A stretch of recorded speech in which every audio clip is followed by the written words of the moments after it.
ಇವತ್ತು supreme court ಅಲ್ಲಿ ಇವತ್ತು ಏನು ನನ್ನ ಕೇಸು ಕೋರ್ಟ್ ಅಲ್ಲಿ ಇತ್ತು 4.5 ವರ್ಷದಿಂದ ಅದನ್ನ ಸಿಂಗಲ್ ಬೆಂಚ್ ಮತ್ತು ಡಬಲ್ ಬೆಂಚ್ ಅಲ್ಲಿ ನನ್ನ ಪರವಾದ ನ್ಯಾಯ ಸಿಕ್ಕಿತ್ತು.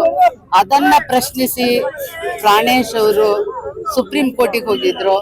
ಸುಪ್ರೀಂ ಕೋರ್ಟ್ ಅಲ್ಲಿ ಒಂದು ಆದೇಶ ಮಾಡ್ತು, ಮರು ಎಣಿಕೆಯನ್ನ ಮಾಡಿ ಮುಚ್ಚಿದ ಲಕೋಟೆಯಲ್ಲಿ ಹೈಕೋರ್ಟ್ ಅಲ್ಲಿ ಮತ್ತೆ ಸುಪ್ರೀಂ ಕೋರ್ಟ್ ಅಲ್ಲಿ ಎರಡರಲ್ಲೂ ಹೇಳ್ತು, ಮುಚ್ಚಿದ ಲಕೋಟೆನಲ್ಲಿ ಕೋರ್ಟಿಗೆ ನೀವು ಸಬ್ಮಿಟ್ ಮಾಡಬೇಕು ಅಂತ ಚುನಾವಣಾಧಿಕಾರಿಗಳಿಗೆ ಸೂಚನೆಯನ್ನ ಕೊಟ್ಟಿತ್ತು. ಅದೇ ರೀತಿ 1 ವರ್ಷದ ಹಿಂದೆ ಮರು ಎಣಿಕೆಯಾಗಿ ಅದನ್ನ ಕೋರ್ಟಿಗೆ ಮುಚ್ಚಿದ ಲಕೋಟೆನಲ್ಲಿ ಸಬ್ಮಿಟ್ ಅನ್ನ ಮಾಡಿದ್ರು.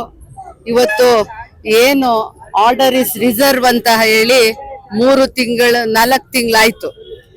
ಇವತ್ತು ನಮಗೆ ಅದನ್ನ ಲಕೋಟೆಯನ್ನ ಓಪನ್ ಮಾಡಿ ಏನೆಲ್ಲ ಕೇಸುಗಳಿತ್ತು MK ಪ್ರಾಣೇಶ್ ಅವ್ರದ್ದು ಅದನ್ನೆಲ್ಲನೂ ರದ್ದು ಮಾಡಿ ನನ್ನ ಪರವಾದ ಒಂದು ತೀರ್ಪನ್ನ ಸುಪ್ರೀಂ ಕೋರ್ಟ್ ಕೊಟ್ಟಿದೆ.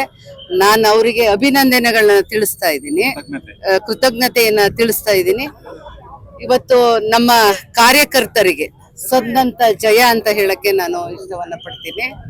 ಯಾಕೆ ಅಂತ ಹೇಳಿದ್ರೆ, ನಾನು 6 ಮತಗಳಿಂದ ಸೋತಿದ್ದೀನಿ ಅಂತ ಅಂದಾಗ ಹಲವಾರು ಕಾರ್ಯಕರ್ತರು ಕಣ್ಣೀರನ್ನ ಹಾಕಿದ್ದನ್ನ ತಾವೆಲ್ಲ ಮೀಡಿಯಾದಲ್ಲಿ ನೋಡಿದೀರ. ನೀವೆಲ್ಲರೂ ತುಂಬಾ ಜನ ಗಾಯತ್ರಕ್ಕೆ ಅನ್ಯಾಯ ಆಗಿದೆ ಅಂತ ಹೇಳಿ ಕಣ್ಣೀರನ್ನ ಹಾಕಿದ್ರು.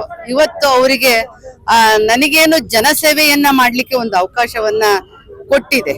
ಅದನ್ನ ನಾನು ಸರಿಯಾದ ರೀತಿಯಲ್ಲಿ ಸದ್ಬಳಕೆಯನ್ನ ಮಾಡಿಕೊಂಡು, ನಮ್ದೇ ಸರ್ಕಾರ ಇರೋದ್ರಿಂದ ನಮ್ಗೆ DK ಶಿವಕುಮಾರ್ ಮುಖ್ಯಮಂತ್ರಿಗಳು, ನನ್ನ ನಾಯಕರಾಗಿರುವಂತ ಸಿದ್ದರಾಮಯ್ಯನವರು ನಿನ್ನೆ ತಾನೇ ಹೋಗಿದ್ದೆ, ಅವ್ರು ಹೇಳಿದ್ರು ನಿನಗ್ ತುಂಬಾ ಅನ್ಯಾಯ ಆಗಿದೆ ಕಣಮ್ಮ ಅಂತ ಹೇಳಿ.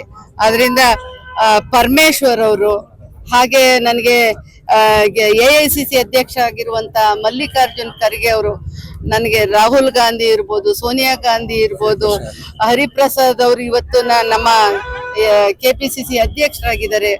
ಹಾಗೆ ಸುರ್ಜೇವಾಲ್ ಅವರು, ನಮ್ಮ ರಾಜ್ಯದ ಉಸ್ತುವಾರಿ ಆಗಿರುವಂತ ಸುರ್ಜೇವಾಲ್ ಅವರು ಚಿಕ್ಕಮಂಗ್ಳೂರಿಗೆ ಬಂದಂತ ಸಂದರ್ಭದಲ್ಲಿ, ಚುನಾವಣಾ ಬಂದಂತ ಸಂದರ್ಭದಲ್ಲಿ ನಿಮ್ದು ಏನಾಯ್ತು ಅನ್ನೋ ಮಾತನ್ನ ಅವರು ಸಹ ಕೇಳಿದ್ರು. ಎಲ್ಲರೂ ನಮ್ಮ ನಾಯಕರುಗಳು ಏನು ಅಂತ ಹೇಳಿದ್ರೆ, ಚಿಕ್ಕಮಂಗ್ಳೂರಿನಲ್ಲಿ MLCದು ಏನಾಗಿದೆ ಅಂತ ಹೇಳಿ ಇಡೀ ರಾಜ್ಯದಲ್ಲೇ ಇದೊಂದು ಆಶ್ಚರ್ಯಕರವಾದ ಒಂದು ರಿಸಲ್ಟ್ ಅಂತಾನೆ ಹೇಳ್ಬೋದು. ಯಾಕೆ ಅಂತ ಹೇಳಿದ್ರೆ, ಇದು ಇತಿಹಾಸದಲ್ಲಿ ಉಳಿಯುವಂಥದ್ದು. ಏನು ನಮ್ಮ ಈ ಜಡ್ಜ್ಮೆಂಟ್ ಬಂದಿದೆ, ಇತಿಹಾಸದ ಬುಕ್ಕಿನಲ್ಲಿ ಬರೀತಾರೆ.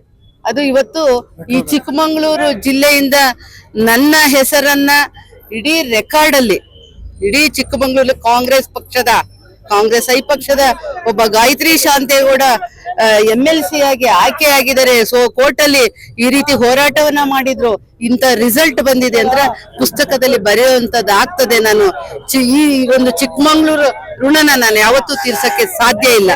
ಯಾಕೆ ಅಂತ ಹೇಳಿದ್ರೆ, ನನಗೆ ರಾಜಕೀಯವಾಗಿ ಶಕ್ತಿಯನ್ನ ಕೊಟ್ಟಿರುವಂತದ್ದು ನನ್ನ ಈ ಚಿಕ್ಕಮಂಗ್ಳೂರು ಜಿಲ್ಲೆ.